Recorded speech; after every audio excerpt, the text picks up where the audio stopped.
Magandang araw kaibigan! Tuloy po kayo sa Felicidad's Channel.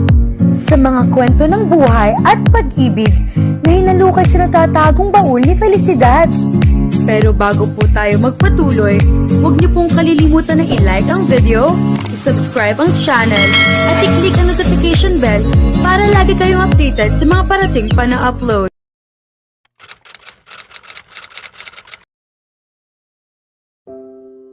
Nakatitig si Ethan sa teleponong nakataob sa ibabaw ng kanyang mesa. Naka-silent iyon, ngunit paminsan-minsan ay umiilaw pa rin ang screen nito. Mga hindi nasagot na tawag. Mga hindi nabasang mensahe. Lahat mula kay Amara. Hindi niya iyon binuksan. Hindi niya kaya.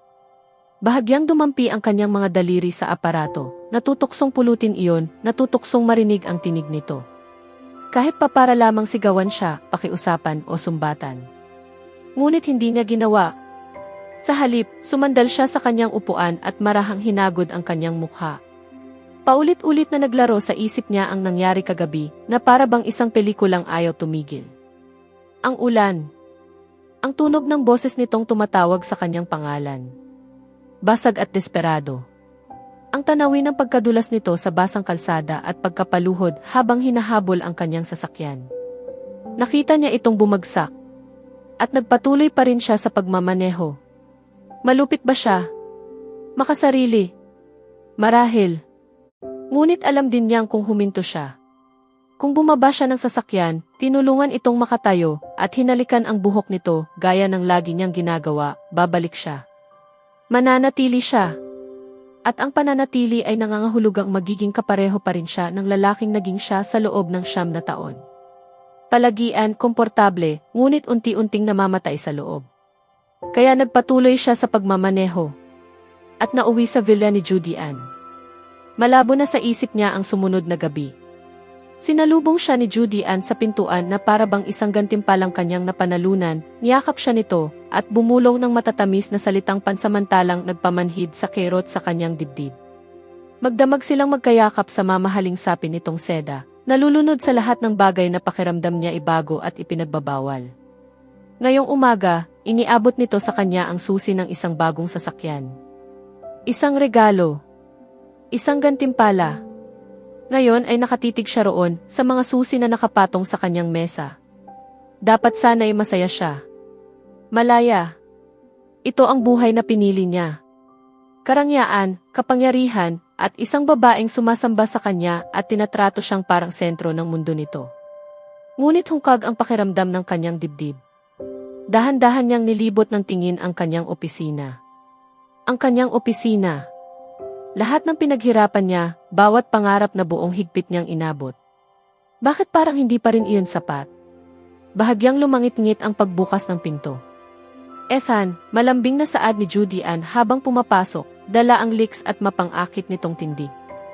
Marahan itong lumapit sa kanya, habang unti-unting pinupuno ng pabango nito ang silid, at nang walang anumang paalam ay umupo ito sa kanyang kandungan. Pinilit niyang ngumiti. Tara, magtanghalian tayo. Bahagyang umangat ang mga labi nito sa isang matagumpay na ngiti. Oo, ito ang magiging kinabukasan niya. Ito ang tamang desisyon. Paulit-ulit niyang ikinukumbinsi ang sarili sa bagay na iyon. Ang perpekto kong lalaki, biro nito habang marahang iginuguhit ng maayos nitong kuko ang linya ng kanyang panga. Marahan niyang isinuklay paatras ang isang hibla ng buhok nito sa likod ng tainga. Kailangan kong dumaan sa dati kong bahay mamayang hapon, kaswal niyang sabi, kahit na tila mabigat na tingga ang bawat salitang lumalabas sa kanyang bibig. Tumaas ang isang kilay ni Judy Ann. Bakit pa? Hindi mo na kailangan ang alinman sa mga lumang bagay na iyon, Ethan. Kahit anong gusto mo, kaya nating palitan. Napabuntong hininga siya. Hindi iyon tungkol sa mga gamit. Kailangan kong ayusin ang ilang bagay kay Amara. At kailangan ko ring makita si Lucas. Karapatan niyang marinig iyon mismo mula sa akin. Sandaling nagbago ang ekspresyon ni Judy Ann bago nito mabilis na itinago iyon. Huwag kang mag-alala, mahinahon nitong sabi. Makakasama rin naman natin si Lucas sa lalong madaling panahon. Magaan ang tono nito, ngunit nahalata iyon ni Ethan. Ang bahid ng takot sa mga salita nito. Nangangamba itong baka mabago ang isip niya kapag nakita niya si Amara. Lumapit ito at marahang hinalikan siya. At huwag mong kalimutang papirmahin agad siya sa mga papeles na iyon. May sarili pa tayong kasal na kailangang pagplanuhan. Parang sampal na tumama sa kanya ang salitang iyon. Kasal. Ngunit wala siyang ipinakitang reaksyon. Tahimik lamang siyang tumango at hinayaang ilabas siya nito mula sa opisina. Nang hapong iyon, nagmaneho si Ethan pabalik sa bahay. Hindi na tahanan. Hindi na ngayon. Umalingaw-ngao sa pasilyo ang pamilyar na langit-ngit ng pagbukas ng pintuan at bago pa siya makagawa ng isa pang hakbang. Daddy. Patakbong lumapit si Lucas, kasabay ng mahihinang yabag ng maliliit nitong paa sa sahig bago nito ibinalibag ang sarili sa mga bisig ni Ethan. Mabilis na lumuhod si Ethan upang saluhin ang kanyang anak at mahigpit itong niyakap. Sa loob ng ilang saglit, tila naglaho ang lahat ng iba pa. Ang bigat sa kanyang dibdib, ang tahimik na teleponong nasa bulsa niya, at ang unos ng konsensyang walang tigil na kumakalmot sa kanya mula pa kagabi. Hi, buddy. Hinalikan niya ang gilid ng ulo ni Lucas habang nilalanghap ang matamis at pamilyar na amoy ng shampoo ng bata. Isang amoy na tila nagbibigay sa kanya ng kapanatagan. Nang mag-angat siya ng tingin, naroon si Amara. Nakatayo ito ilang hakbang ang layo, nababalot ng banayad na liwanag ng hapon na pumapasok mula sa bintana. Nakalugay ang buhok nito at malayang nakalailay sa mga balikat. Maputla ang mukha nito, tuyot ang mga labi at namamaga ang mga mata sa kaiyak. Ngunit mumiti ito nang makita siya. Isang maliit, nag-aalangan at halos takot na ngiti. Bumalik ka, mahina nitong sabi. Nanginginig ang boses nito, ngunit dala pa rin yon ang pag-asang hindi nito maitago. Baka pinagsisisihan niya ang lahat. Baka ang nangyari kagabi ay isa lamang malupit at magulong bangungot. Sa isang maikling sandali, hiniling ni Ethan na sana ay hayaan na lamang niya itong maniwala roon. Ibinalik ni Ethan ang tingin kay Lucas. Buddy, sandali lang ako rito, mahinahon niyang paliwanag. May kailangan akong asikasuhing trabaho. Matatagalan pa siguro bago tayo muling magkita. Ang puso niyang kanina lamang ay kinakabahang umaasa, ay tila biglang lumubog na parang batong inihulog sa kailaliman. Kaya hindi siya mananatili. Hindi siya bumalik para sa kanya. Narito lamang siya. At wala nang iba pa. Dumaan lamang. Nakunot ang noo ni Lucas at malinaw ang pagkalito sa inosente nitong mukha. Matatagalan? Ibig mong sabihin, aalis ka dahil sa trabaho. Sa ibang lugar, nag-atubili si Ethan bago marahang tumango. Oo, parang ganun na rin. Tahimik si Lucas ng ilang sandali. Pagkatapos ay biglang lumiwanag ang mukha nito sa paraang tanging isang bata lamang ang kayang magpakita. Okay. Pero kailangan mong mangako na pagbalik mo, dadalhan mo ako ng bagong laruan na dinosaur. Iyong malaki. Pinilit ni Ethan ang isang munting ngiti habang ginugulo ang buhok ng anak. Deal. Ang pinakamalaki na mahahanap ko. Ngumiti ng maluwang si Lucas, kontento na, at matapos ang isang huling yakap ay mabilis itong tumakbo pabalik sa silid nito, habang masiglang nagsasalita sa sarili tungkol sa kung anong uri ng dinosaur ang gusto niya. Nang mawala si Lucas sa loob ng kwarto nito, naging halos hindi matiis ang bigat ng hangin na mayani sa paligid.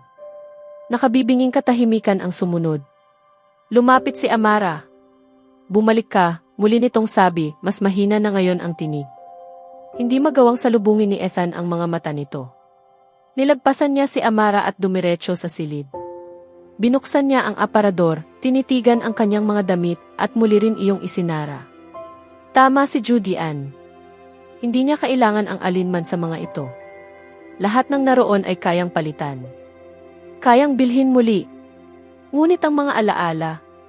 Mariing ipinikit ni Ethan ang mga mata sa loob ng ilang sandali habang humihinga ng malalim upang pakalmahin ang sarili. Ngunit hindi naman iyon ang dahilan kung bakit siya bumalik. Bumalik siya upang tapusin na ang lahat. Upang humanap ng lakas ng loob. Upang kumapit sa anumang bagay na pipigil sa kanya sa muling paglingon pabalik. Ethan. Nabasag ang boses ni Amara. Pakiusap. Natigilan siya, nananatiling nakaharap sa aparador. Kung may nagawa man akong mali, sabihin mo sa akin. Ano man iyon, kaya kong ayusin. Tila salaming dumurog sa kanya ang mga salitang iyon. Pasensya ka na, Ethan. Pakiusap. Huwag mo akong iwan. Tuluyan na itong napahagulhol at ang desperasyon nito ay tila pumuno sa bawat sulok ng silid. Pakiusap, magsalita ka naman. Kahit ano. Dahan-dahan siyang humarap dito. Wala kang ginawang mali, Amara, sa wakas ay sabi ni Ethan, sa tonong napakalamig at halos wala ng buhay. Iyon nga ang problema. Masyado kang perpekto. Masyado kang matalino. Ikaw ang humubog sa kung ano ako ngayon. Bawat tagumpay na natamo ko, ikaw iyon. Mga ideya mo. Ang pagtutulak mo sa akin. Ang anino mo ay naroon sa lahat ng narating ko.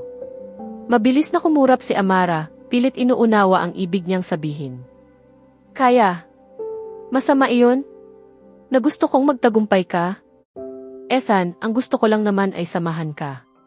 Nagpakawala siya ng isang tuyong tawa habang umiiling. Eksakto. Iyon ang problema. Ayokong magtagumpay dahil sa'yo. Gusto kong malaman na kaya kong tumayo sa sarili kong paa. Nang hindi ikaw ang sumasalo sa akin. Nang hindi ikaw ang laging mas magaling. Lalong nagsalubong ang mga kilay nito habang kumikislap ang sakit sa mga mata. Kung ganun, sige. Titigil na ako sa pagtulong sa trabaho mo. Hindi ko na iyon pakikialaman. Pero hindi pwedeng ito lang iyon. Maaayos pa natin ito. Ethan, pakiusap. Kalimutan na natin ang diborsyo. Kaya pa nating ayusin ito. Matalim siyang pinutol ni Ethan. Hindi, Amara. Natigilan siya sa matinding pagwawakas na laman ng boses nito. Tinitigan siya ni Ethan, matigas ang mga matang tila bato. Hindi na kita mahal. Ano man ang mayroon tayo noon. Wala na iyon. Wala na akong nararamdaman. Wala na akong maramdaman para sa'yo. Malinis at walang awang tumarak sa kanya ang mga salitang iyon. Sinunog ng kasinungalingan ang dila ni Ethan. Ngunit sinabi pa rin niya iyon. Napaatras si Amara, tila nawala ng hangin sa baga na parabang sinaktan siya nito. Huwag mong sabihin iyan, mahina nitong bulong. Iyon ang totoo, pilit niyang sabi. Hindi. Napunit ang salitang iyon mula sa kanya na parang sigaw. Hilaw, masakit at puno ng pagdurusa. Pasuray itong lumapit at mahigpit na kinuyom ang damit ni Ethan, gaya ng isang taong nalulunod na desperadong kumakapit sa natitirang pag-asa. Tumagos ang mga luha nito sa tela habang idinidiin nito ang noo sa dibdib niya, nanginginig ng matindi. Huwag mong gawin ito. Pakiusap, hagulgol nito, paulit-ulit na nababasag ang tinig. Huwag mo akong iwan, Ethan. Hindi ko kaya. Humihingal itong nagsalita. Magulo ang paghinga habang naguunahan ang mga salita sa desperasyon. Gagawin ko ang kahit ano. Magbabago ako. Titigil na akong magtanong, titigil na akong maging ako kung iyon ang gusto mo. Huwag ka lang umalis. Pakiusap. Nang hina ang mga tuhod nito at tuluyan itong napaluhod laban sa kanya, kumakapit gamit ang natitira nitong lakas. Mamamatay ako kapag nawala ka, Ethan. Pakiusap. Nagmamakaawa ako sa'yo. Huwag mo naman akong itapon ng ganito. Umalingaw-ngaw sa buong silid ang paghikbi nito. Isang tunog na napakapait at halos hindi na makatao. At si Ethan. Nakatayo lamang doon. Binasa ng mga luha nito ang kanyang dibdib. Nanginginig ang katawan nito laban sa kanya. At sa loob ng isang nakatatakot na segundo, muntik na siyang bumigay. Ngunit pagkatapos ay marahan, ngunit mariin niyang inalis ang mga bisig nito mula sa pagkakayakap sa kanya. Pirmahan mo na ang mga papeles, Amara. Patag ang kanyang tinig. At habang mas maaga mong tinatanggap iyon, mas maaga tayong parehong makapagpapatuloy. Naglakad siya patungo sa pinto. Pagkatapos ay huminto, habang mahigpit na nakahawak ang kamay sa seradura na parabang iyon na lamang ang pumipigil sa kanya upang hindi tuluyang gumuho. Huwag mo akong patawarin, mababa niyang sabi, ngunit ang boses niya ay tumagos sa katahimikan na parang bubog. Hindi ko iyon karapat-dapat. Mahabang katahimikan ang namagitan.